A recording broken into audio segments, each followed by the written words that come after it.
Hello. Okay, hello, we are live now. Let's continue reading the chapter 14. Chapter 14. Okay, chapter 14.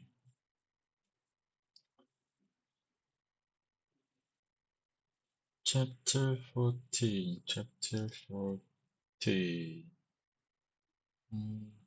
Wait a second.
Okay.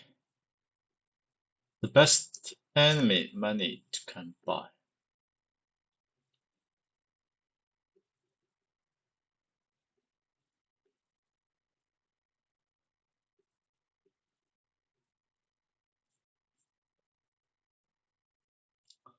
The group states in Russia in which the Bolshevik minority seized control. Minority seized the control from the revolutionary majority.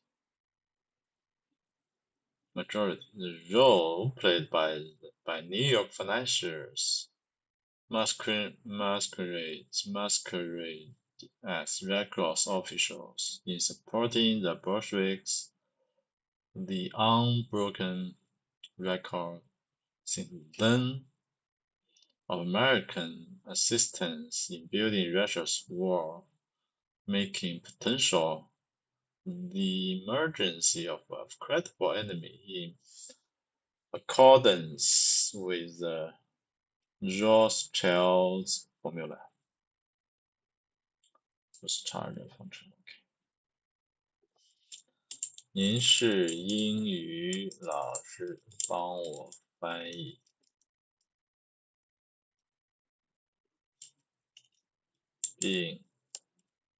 并且翻译细节。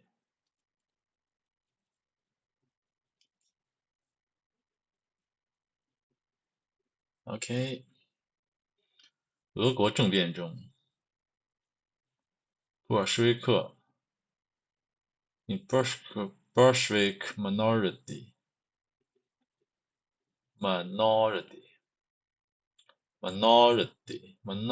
seized control from the revolutionary majority， 少数派从革命多数派手中夺取控制权。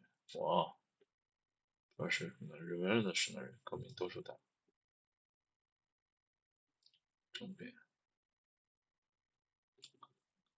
The role played by New York financiers masquerading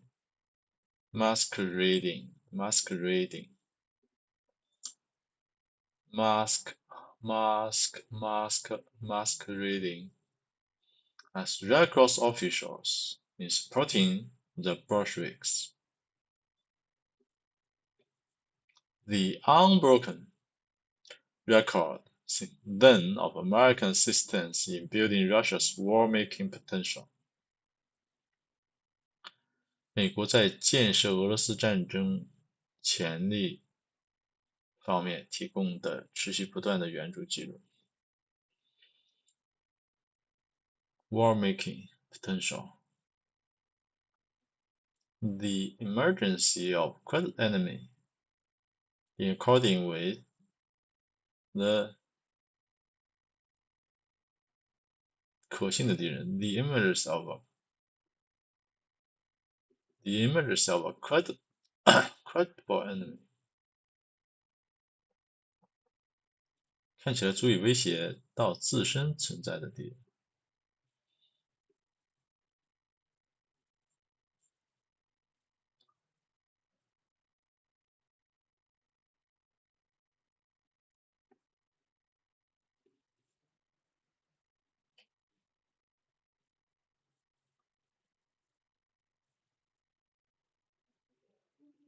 因为人家冒充红十字队扮演重要的角色。自那以后，美国在增强俄罗斯战争潜力方面持续不断的援助记录。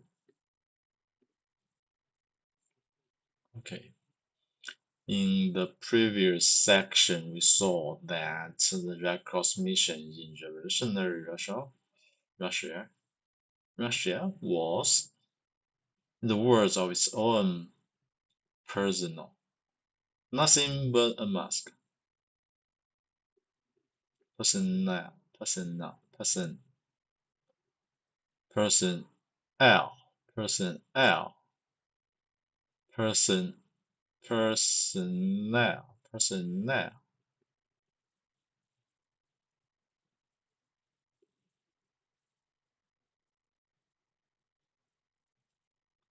This leads to the logical question: what were the true motive and goals that were hidden behind the mask? In later years, it would be explained by the participants themselves that they simply were engaged in a humanitarian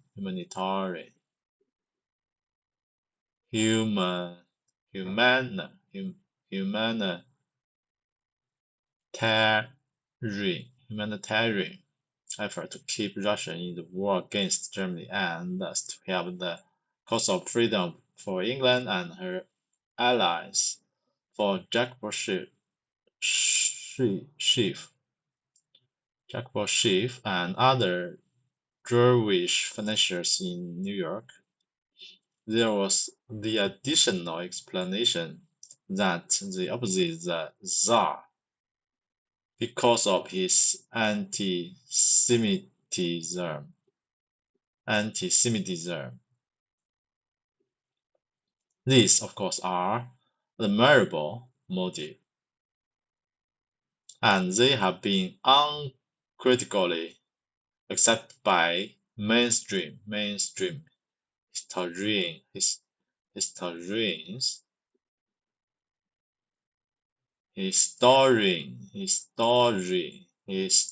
ever since. Unfortunately, the official explanations do not square with the facts. Russia is too revolutionary. The facts are that there were two revolutions in Russia that year, not one. The first, called the February Revolution, resulted in the establishment of the Provisional Socialist government under the leadership of Alexander Kerensky. It was relatively moderate in the policies and attempt to accommodate all revolutionary facts, including the Bolsheviks, who were the smallest minority. When the February Revolution occurred, neither Lenin nor Trotsky were even in Russia. Lenin was in Switzerland and did not arrive until April. Trotsky was still in New York writing propaganda and giving speeches. The second revolution, called the October Revolution, 十月革命, was the one through which the Bolsheviks came to power. It was, in fact, no revolution at all. It was a captive. The Bolsheviks simply took advantage of the confusion and indecision in the decisiveness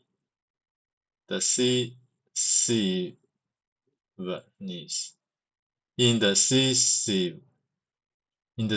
decisive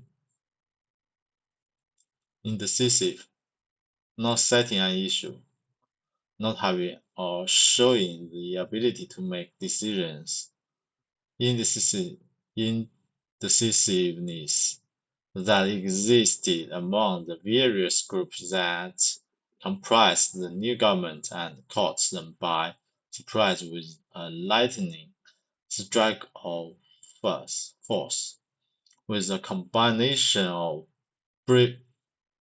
bribes and propaganda. They recruited several regiments of soldiers and sailors, and in the early morning darkness of October 25, methodically took military possession of all government buildings and communication centers. No one was prepared for such audacity, audacity, audacity,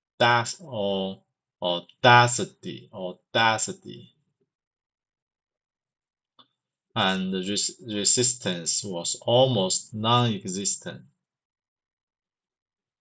By dawn, without the Russian people even knowing what had happened, much less having any voice in the action, their country had been captured by a minority faction and become the world's first so-called People's Republic. Within 2 days, Kerensky had fled for his life, and all provisional government ministers had been arrested.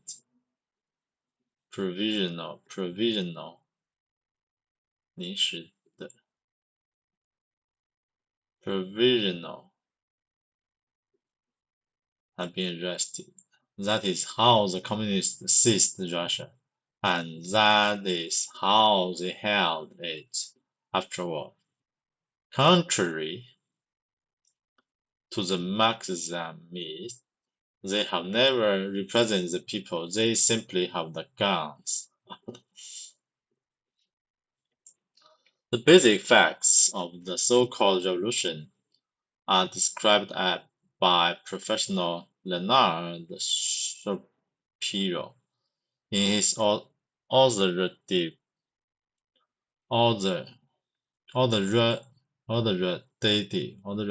work, The Russian Revolutions of 1917. All the evidence suggests that when the crisis came, the great majority of units of the Petrograd garrison did not support the government, but simply remained neutral. The Cossack units rejected its call for support, leaving the government with only a few hundred women soldiers and around 2,000 military cadets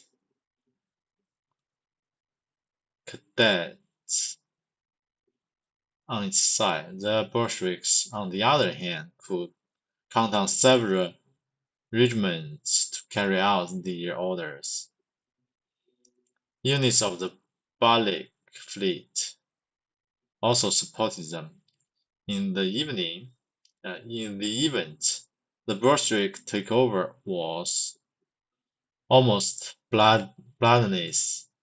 In contrast with what had happened in February, nothing could have been less like a city in the throes of revolutionary than Petrograd on 25 October. Crowds of well-dressed people through the streets in the evening. Theaters and restaurants were open at the opera. Shilimping sang in Boris Godunov. The principal station and the services had all been taken over by morning of 25 October without a shot being fired. A battleship and several cruisers, including the Aurora, had reached Petrograd from Kronstadt and were anchored anchored anchored anchored anchored with their guns trained on targets in the city. The provisional government inside the Winter Palace received an ultimatum called for surrender of its members under threat of bombardment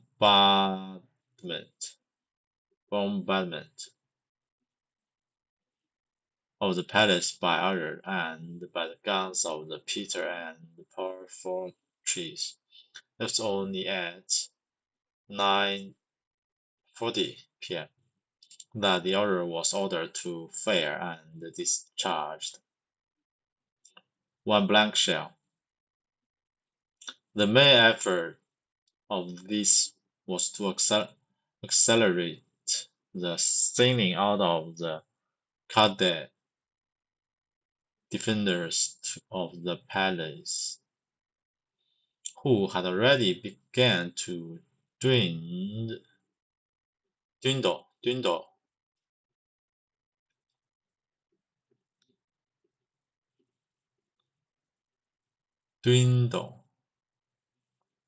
The women soldiers, who had formed part of its defense force, also left before the palace was invaded.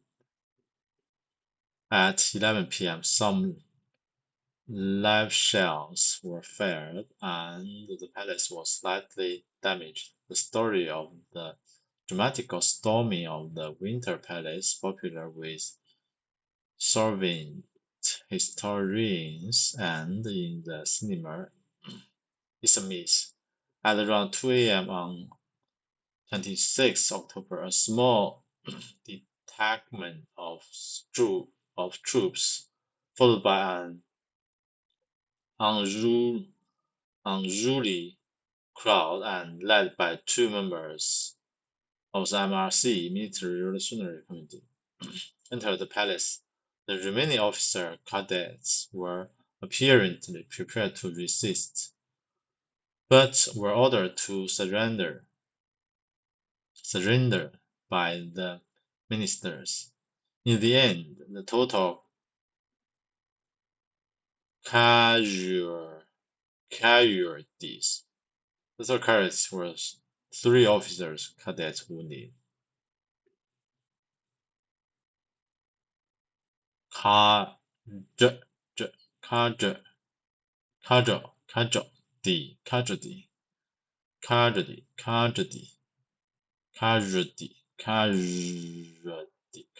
were 3 officer cadets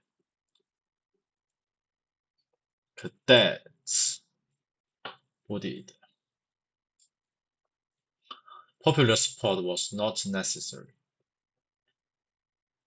Engineering had been a correspondent for United Press in Revolutionary Russia. He began his career as highly sympathetic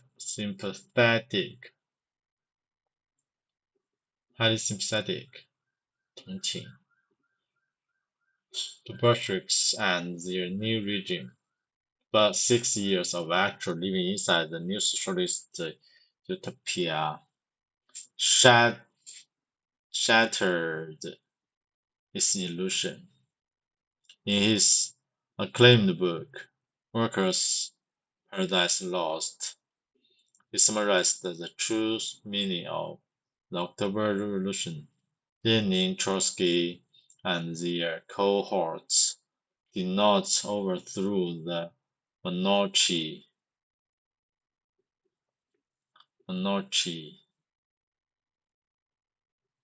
They overthrew the first democratic society in Russian history, set up through a truly popular revolution in March. They represented the smallest of the Russian radical movements, but theirs was a movement that scoffed at numbers and frankly mistrusted the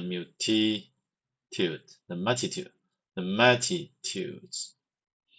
The workers could be educated for their role after the revolution. They would not be led but driven to their terrestrial heaven.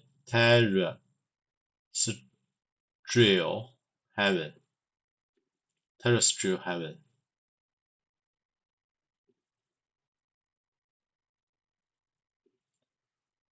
Lenin always sneered at the obsession of competing socialist groups with their mass base, giving us an organization of professional revolutionaries, he used to say, and we will turn Russia upside down. Even these contingents Even these contingent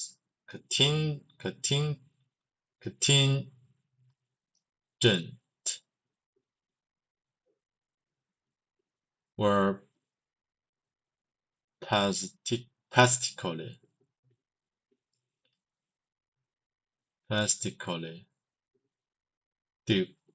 duped.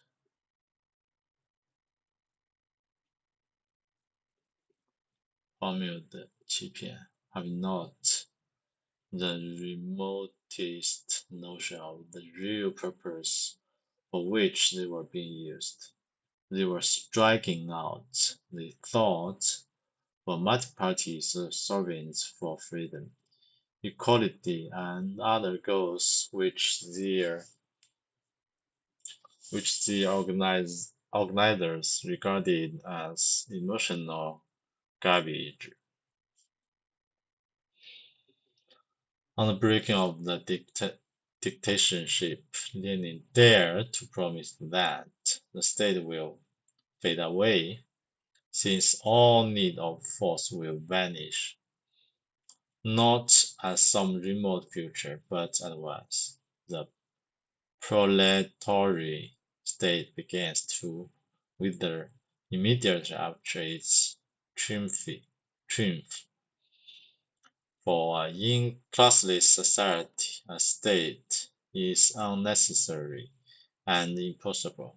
Sovereign power is a new kind of state in which there is no bureaucracy,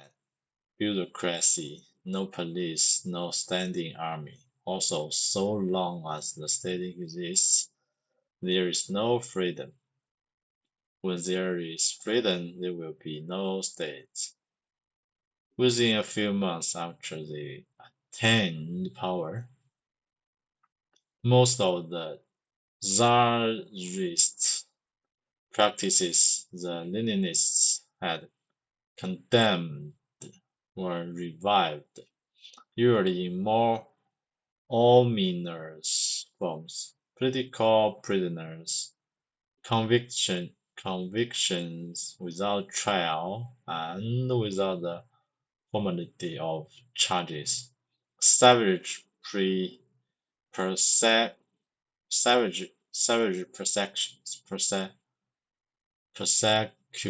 persecution of dissenting views, death penalties, penalties for more various of crime than in any other modern nation. The rest were put in efforts in the following years, including the suppressing of all other parties, restoration of the internal passport, a state monopoly of the press, along with representative practice of monarchy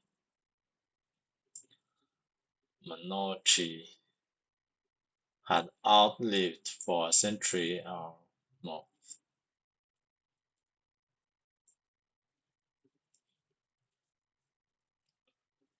列宁啊，列宁，妈呀，中国还在歌颂这个列宁，什么玩意儿？即使这些队伍也被可悲的欺骗了，他们被利用的真正目的毫无概念，他们认为他们是为了多党所为、自由平等以及组织者视为情感垃圾的目标而奋斗。当独裁政治统治的边缘，列宁敢于承诺国家将会消亡，因为一切使用武力的都需要将消失在不在不久的未来，而是立即无产阶级国家在其胜利后立即开始消亡。因为在无机社会中，国家是不必要和不可能存在的。苏维埃政权是一种新型国家，没有官僚，没有警察，没有常备军，还有，只要国家存在，就没有自由。当有自由时，就不会有国家。在他们获得权力后的几个月内，列宁主义者谴责的大部分沙皇时期的做法都被恢复了，通常以更不祥的形式，政治犯、未经审判和正式指控的定罪，对不同意见的野蛮迫害，对各种罪行的死刑。比任何其他现代国家都多，其余的在随后的几年中生效，包括对所有其他政党的镇压、恢复国内护照啊，这就是那个户口迁移制度啊，国家对新闻界的垄断以及君主制在一个世纪或更长时间内已经平替的压迫性的做法。天哪，因为 this contingents 对参与 contingents contingents contingents even these contingents were pathetically duped. Duped, duped, duped.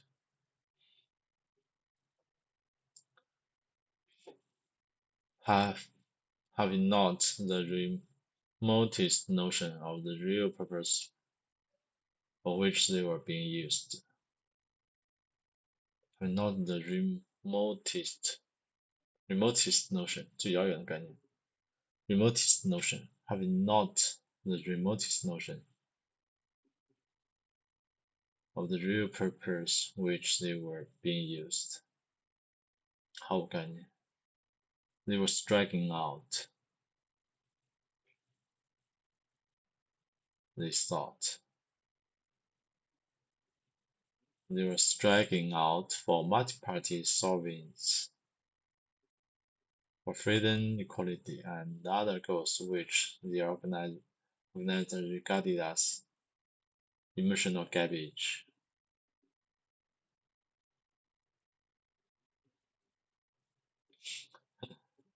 Garbage. 哦，明白了。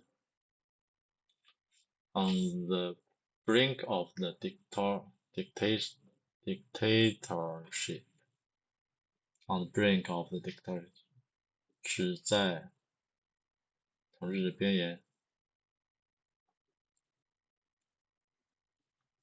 Lenin dare to promise that the state will fade away, since all need of force will vanish.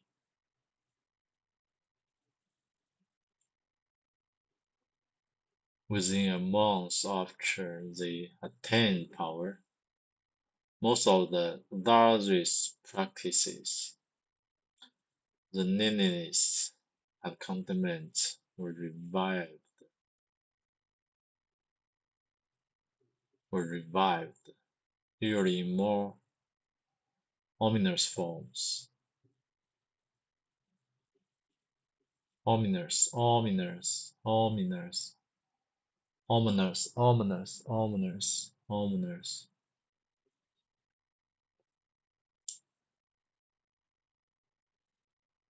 including the suppression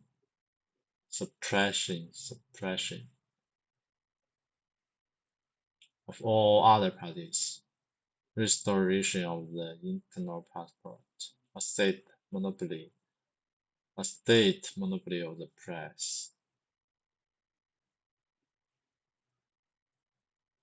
along with repressive practice,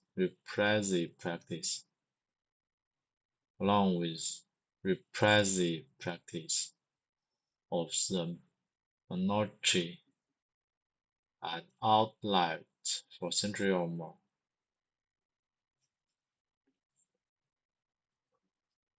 They were striking out.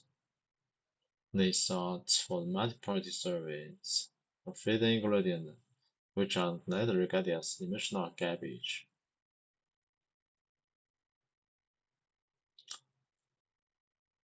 Even these contingents were pathetically duped, having not the remotest notion,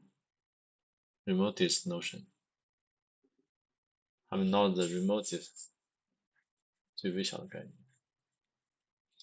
for the real purpose of which they were being used.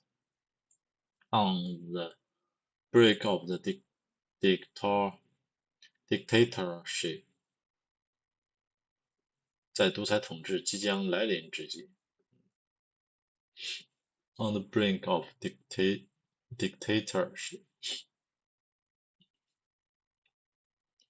列宁敢于承诺 that the state will fade away, since all need of force will vanish, not at some remote future, 在不久的将来 not at some remote future, but at once. The proletarian states began to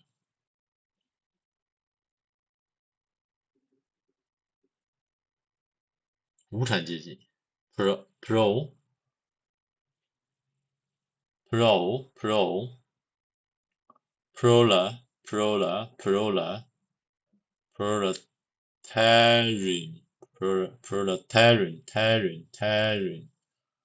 proletarian proletarian state began to, with their immediate outrage,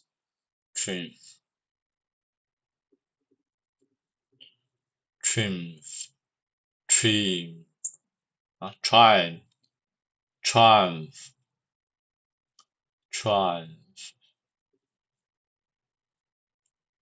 For, in a classless society, a state is unnecessary and impossible. Sovereign power is a new kind of state in which there is no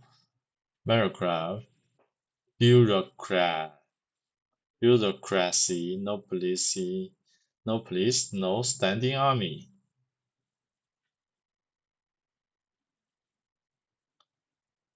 Also, so long as the state exists, there's no freedom. 只要国家存在 there's no freedom, 就没有自由 When where is freedom, there will be no states. When the famous after they attained power, most of the czarist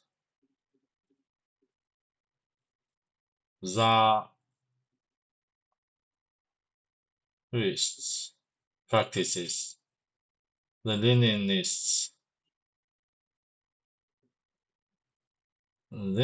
had condemned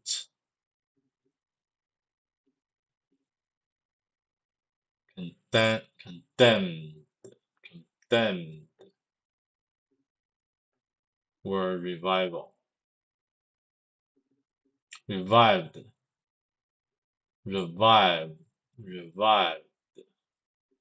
usually more ominous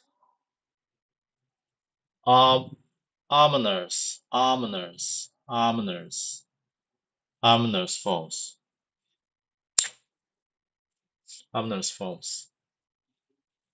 Political prisoners conviction without trial, without the formality of charges.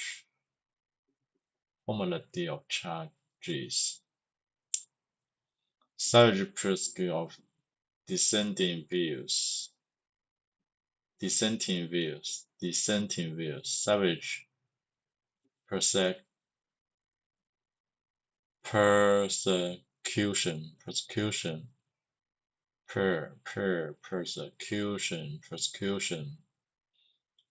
Death penalties,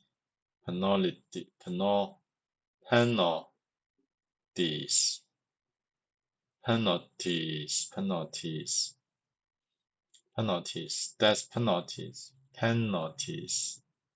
penalties for more variety of crime than in any other modern nation. The rest were put into effect in the following years, including the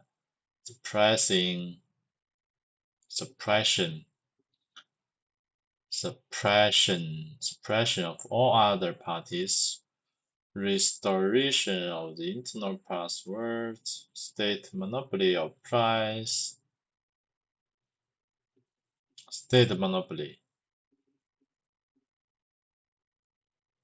国家垄断 of the price，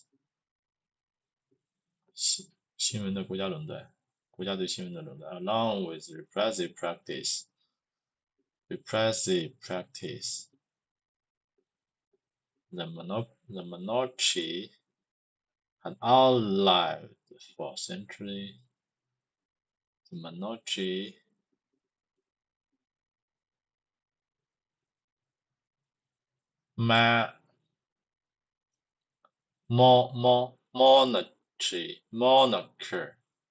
monarchy had outlived for a century or more. 天哪，列宁你好狠。All of this, of course, is departure from the main narrative,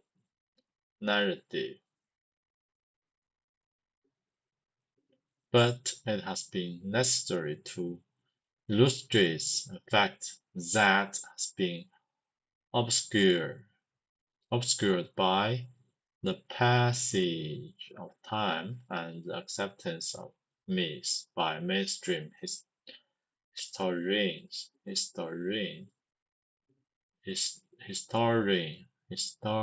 The fact is that Lenin and Trotsky were not sent to Russia to overthrow the anti-Semitic Tsar. Their assignment from Wall Street was to overthrow the revolution. 现在终于有点理解为什么战后这叫摘桃子。当然，所有这些都偏离了主要叙事，但有必要说明一个被时间的流逝和主流历史要对神话接受所掩盖的事实。事实就是托洛斯基被派往俄罗斯并不是为了推翻反犹太主义的沙皇，他们从华尔街得到的任务是推翻革命。All of this, of course, is departure from the main narrative, but it has been necessary to illustrate a fact that has been obscured by the passage of time. It's a departure from, but it has been necessary to illustrate a fact that has been obscured,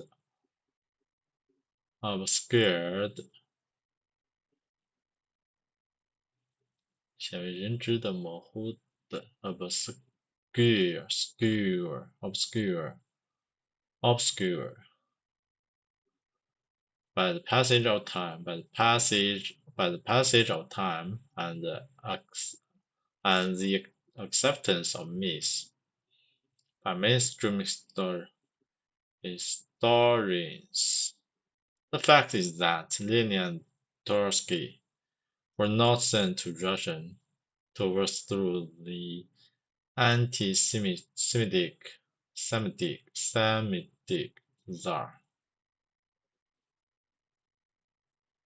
Their sign from Wall Street was to overthrow the revolution.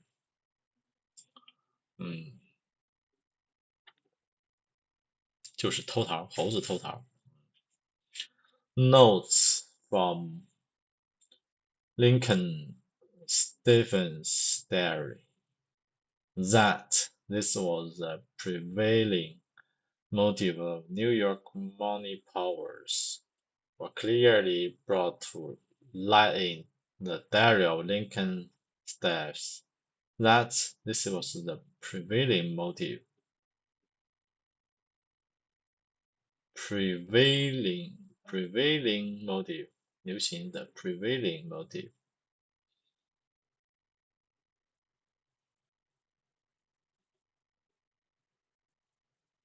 Of New York money powers was clearly brought to light in early Lincoln served. One of the Americans' best-known leftist writers of that time, Stevens was on board the SS Gettysburg when Trotsky was taken off and arrested in Halifax. He carefully wrote down the conversations he had with other passengers who also were headed to Striveton, Russia. One of these was Charles Crane, vice president of the Crane Company. Crane was a backer of Woodrow Wilson and former chairman of the Democratic Party Finance Committee. He also had organized the Westinghouse Company in Russia and had made no less than 23 prior visits. His son, Richard Crane, was confidential assist to then Secretary of State Robert Lansing. It is instructive, therefore, to read Stevens' notes regarding the views of these traveling companies. He wrote, all agree that the revolution is in its first phase only, that it must grow. Crane and the Russian radicals on the ship think we shall be in Petrograd for the revolution.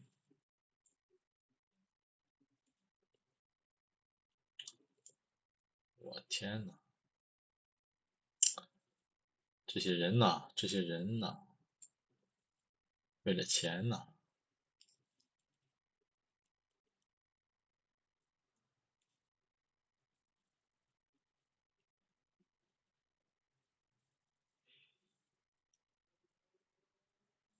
纽约金融机构在这一主要动机 prevailing 在解释得很清楚。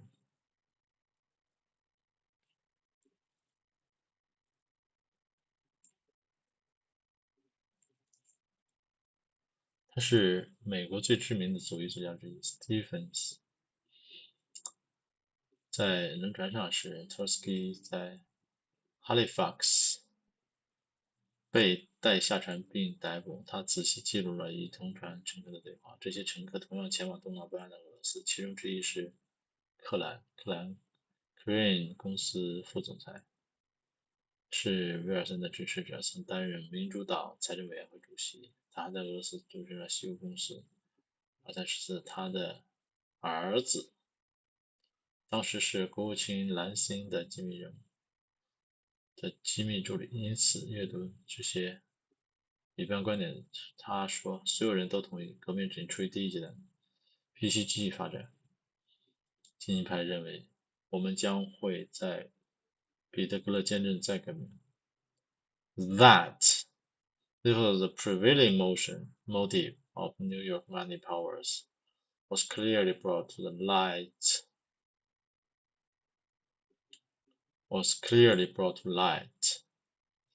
In the diary of Lincoln Stephens, one of the most best known. This was the prevailing motive. Stephens was on board when JEKYLL was taken off and arrested in. He carefully wrote down the conversation he had with other passengers, who also were headed to Stratton Ration. Stratton Ration 摇摇晃晃。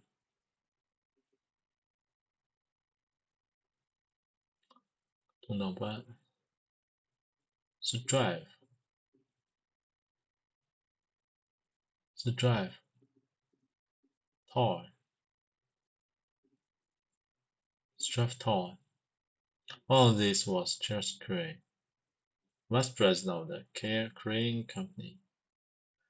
Crane was a backer of Woodrow Wilson and former chairman of the Democratic Party Financial Committee.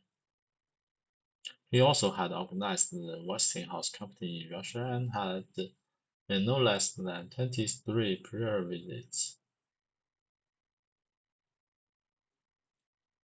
No less than. His son, Richard Crane, was confidential assistant of the Secretary of State of Robin Lanes. It is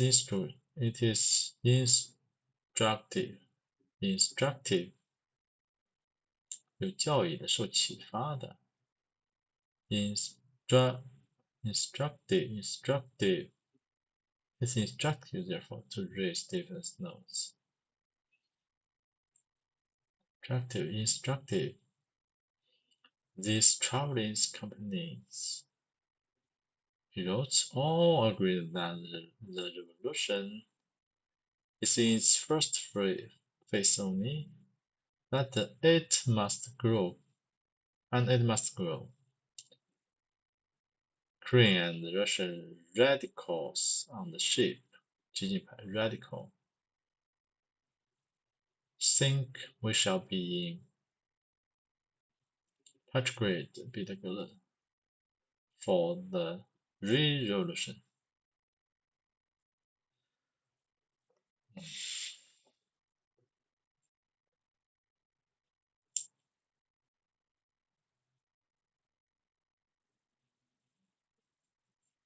天哪 Precisely. Revolution was the acceptation and the goal, not the elimination of anti-Semitism. 准确的说，再革命 was the exception, goal was the expectation, 是期待的，也是一个目标。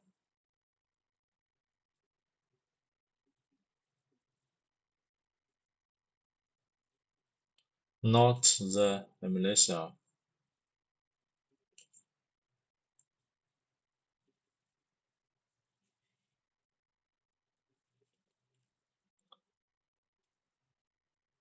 再革命是期望和目标 expectation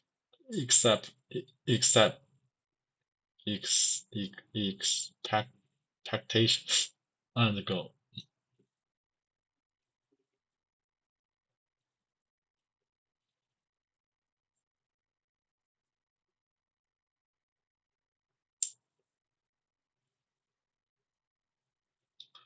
With regard to Thompson's claim that he was merely trying to keep Russia in the war against Germany, here again, the logic of actual events speak against it. Kerensky and the provisional government were for the war effort. Yet the Red Cross masqueraders eventually threw their strongest support to the Bolsheviks, who were against it. Their excuse was that it was obvious the Bolsheviks would soon control the new government and they were merely looking to the future. They did not like the Bolsheviks. They did not like the Bolsheviks, they said, but had to deal with them pragmatically. So they became staunch supporters, merely to gain influence with the inevitable victors, and hopefully to persuade them to change their position on the war. Also, it did not work out that way. Influence, they said, as we have seen, but the Bolsheviks never wavered in their views. After seizing control in the October coup, they did exactly what they claimed all along they would do. They signed a peace treaty with Germany and confiscated private property. They also began one of the world's greatest bloodbaths to eliminate their opposition. None of this could be blamed on the masqueraders, you understand. It was all the fault of Wilson and the other politicians at home who, by not following Thompson's recommendation to send US tax dollars to Bolsheviks, forced them into such drastic action. That, at least, is the accepted view. In reality, a Bolshevik victory at that time was anything but certain, and there was little reason, beyond the support given by the New York financiers themselves, to believe they would become the dominant voice of Russia. But even if we grant the assumption that these men were usually astute political observers who were truly able to foresee the future course, we are still faced with serious obstacles, not the least of which are the thoughts and words of the masqueraders themselves. For example, in February of 1918, Order Bullitt was in Russia as head of the Russian branch of the Committee of Public Information, which was the war propaganda arm of the US government. Blood was aptly described by historian George JEKYLL as the liberal socialist freelance writer and the private eye of Colonel House. In his official capacity, in his official capacity, he had many occasions to consult with Roland Robbins, and in reporting describing one of these conversations, Bullitt wrote, he, Robbins, had one or two reservations in particular, that recognition of the Bolsheviks was long overdue, that it should have been effected immediately, and that had the US so recognized the Bolsheviks, I believe that we would now be in control of the surplus resources of Russia and have control officers at all points on the frontier. Who was behind the mask? Wow, wow, wow.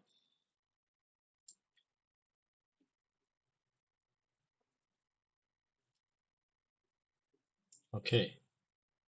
2 paragraph.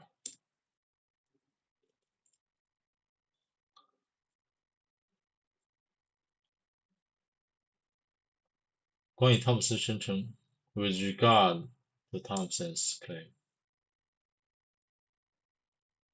he was merely trying to keep Russia in the war against Germany.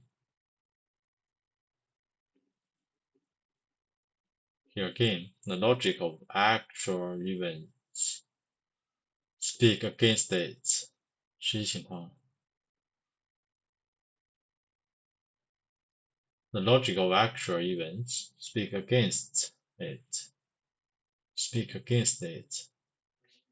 事实，逻辑事实，逻辑事实与之相悖。实际情况的逻辑。Klinsky and 临时政府 Klinsky and the previous governments were for the war efforts.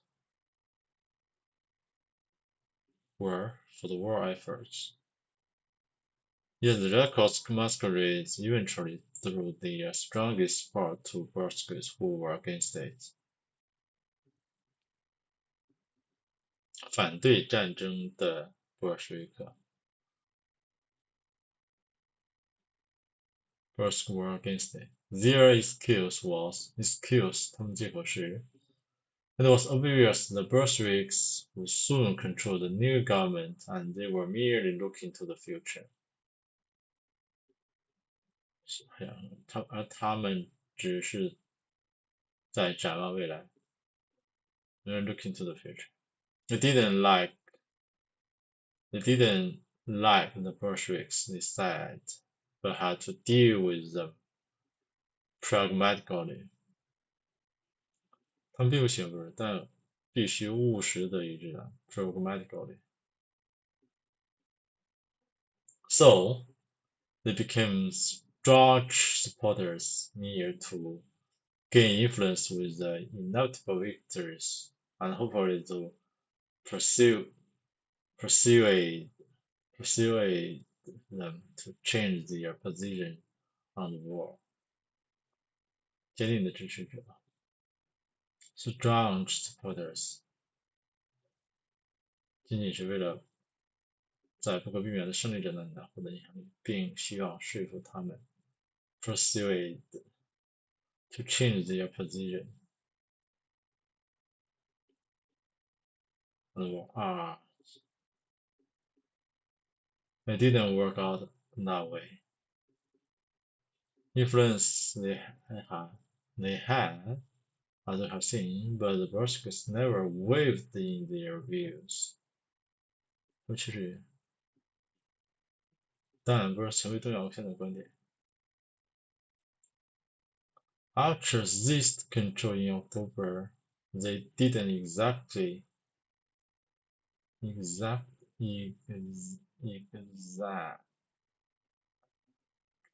did exactly what they claimed all along. They signed a peace treaty with Germany and constructed private computing.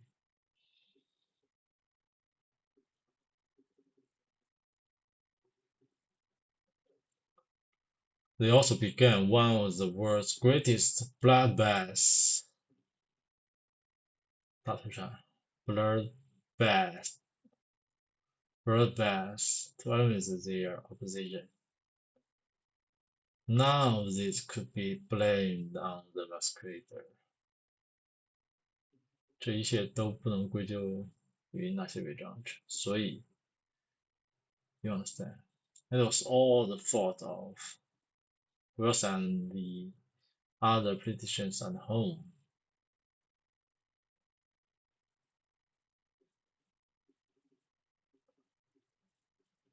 By not following Thompson's recommendation to send US tax dollars to the Bolsheviks. Force them into such drastic action. That at least is the accepted view. Oh my God, with regard to Thompson's claim that he was merely trying to keep Russia in the war against Germany. Here again, the logic of actual events speak against it. Kerensky and the provisional government were for the war effort. Yet the Red Cross masquerades eventually threw the strongest support to the Portuguese who were against it.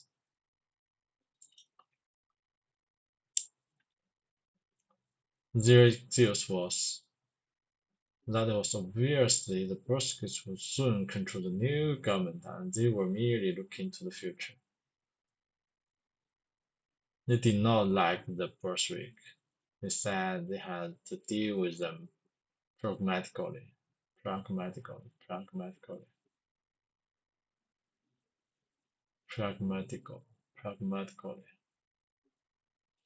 So they became staunch supporters.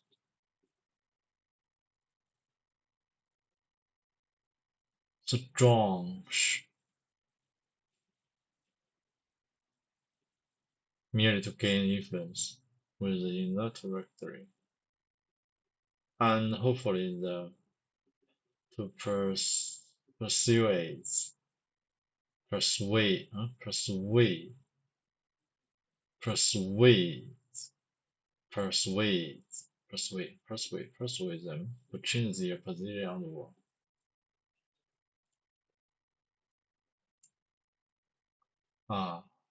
It didn't work out that way. Influence they had, that's the thing, but they never wavered their influence they had, as we have seen. But the Russians never wavered their views. After seizing control in October,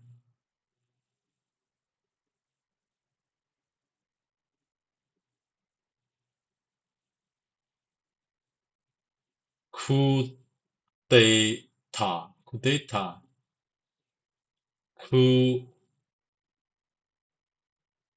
d'etat.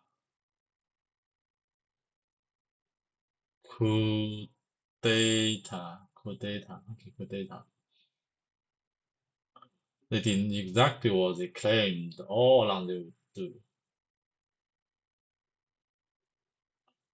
They signed a peace treaty with Germany and confiscated private government property, confiscate. Also, they also began one of the world's greatest bloodbaths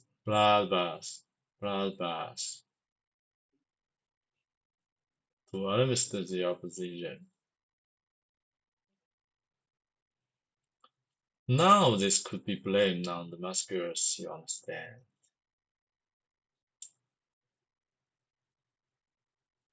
It was all the fault of Wilson and the other politicians at home who were not following Thompson's recommendation and to send US tax dollars to Bolsheviks for them to into such drastic action.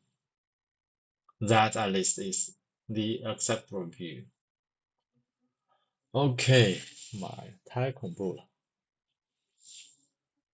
！Hello，太恐怖了。In reality，好，我们再把最后这一段读完。Assumption that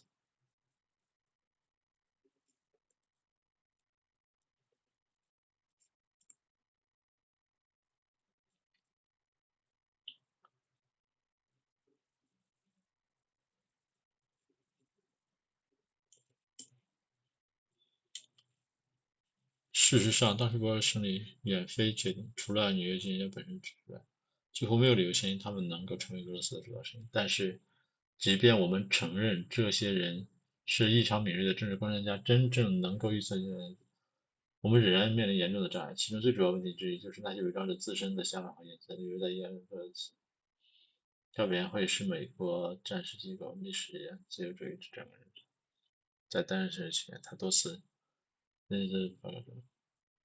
In reality, a Bolshevik victory at that time was anything but certain. Anything but certain.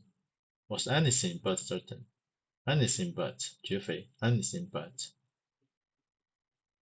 远非确定。And there was little reason. There was little reason 几乎没有理由。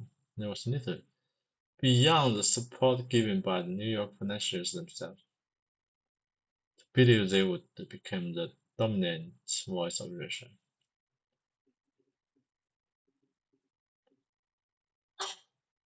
Dominant. But even if we grant the assumption that these men were unusually astute political observers who were truly able to foresee the future course, if we grant the assumption that these men were unusually astute political observers,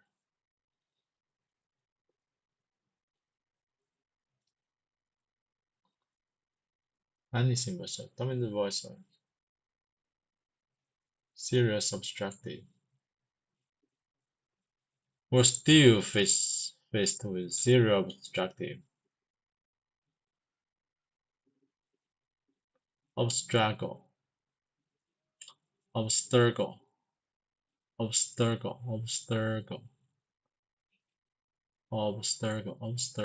serious struggle, not the least of which are not the least of which not the least 并非最不重要的，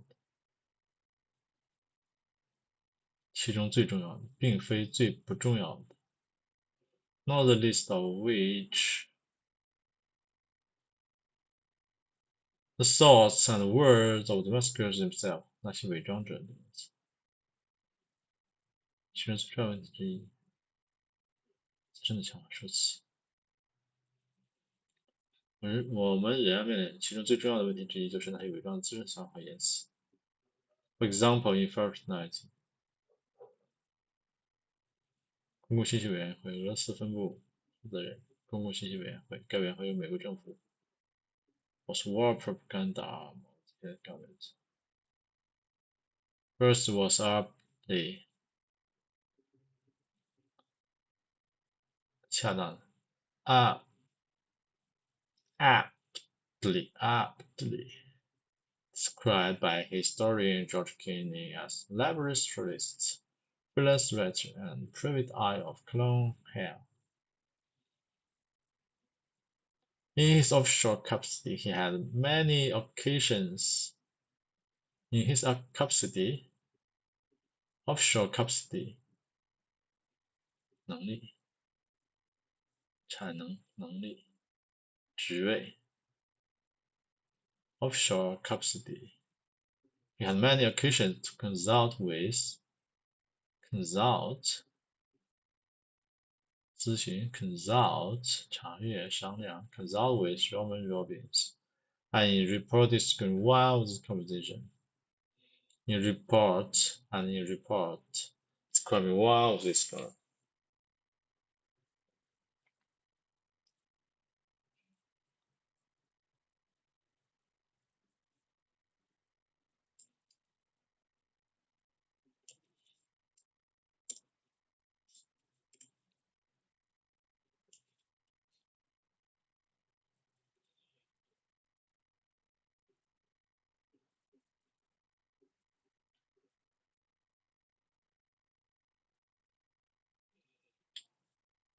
还有两点 He had one or two reservation.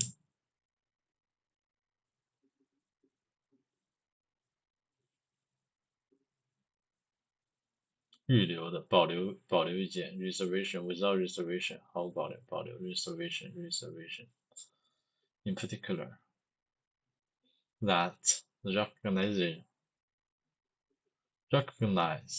recognition was long out overdue.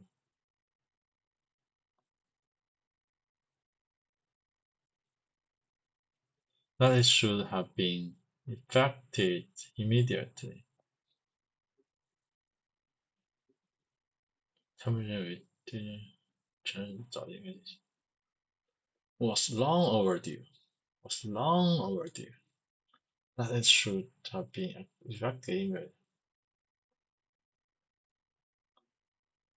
effected. And that had the US so recognized the risk. And that had the US so recognized the risk. I believe that we would now be in control of the surplus resources of Russia and have control officers at all points on the frontier, which means a surplus.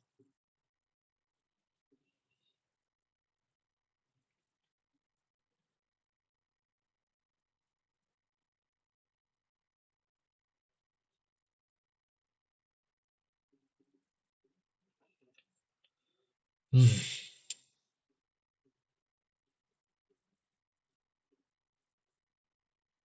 对呀 ，was behind the mask. Okay, I think that's all for today.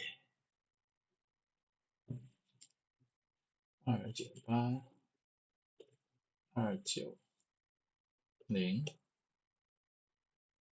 Okay, I think that's all for today. Thank you. Bye bye. See you next time.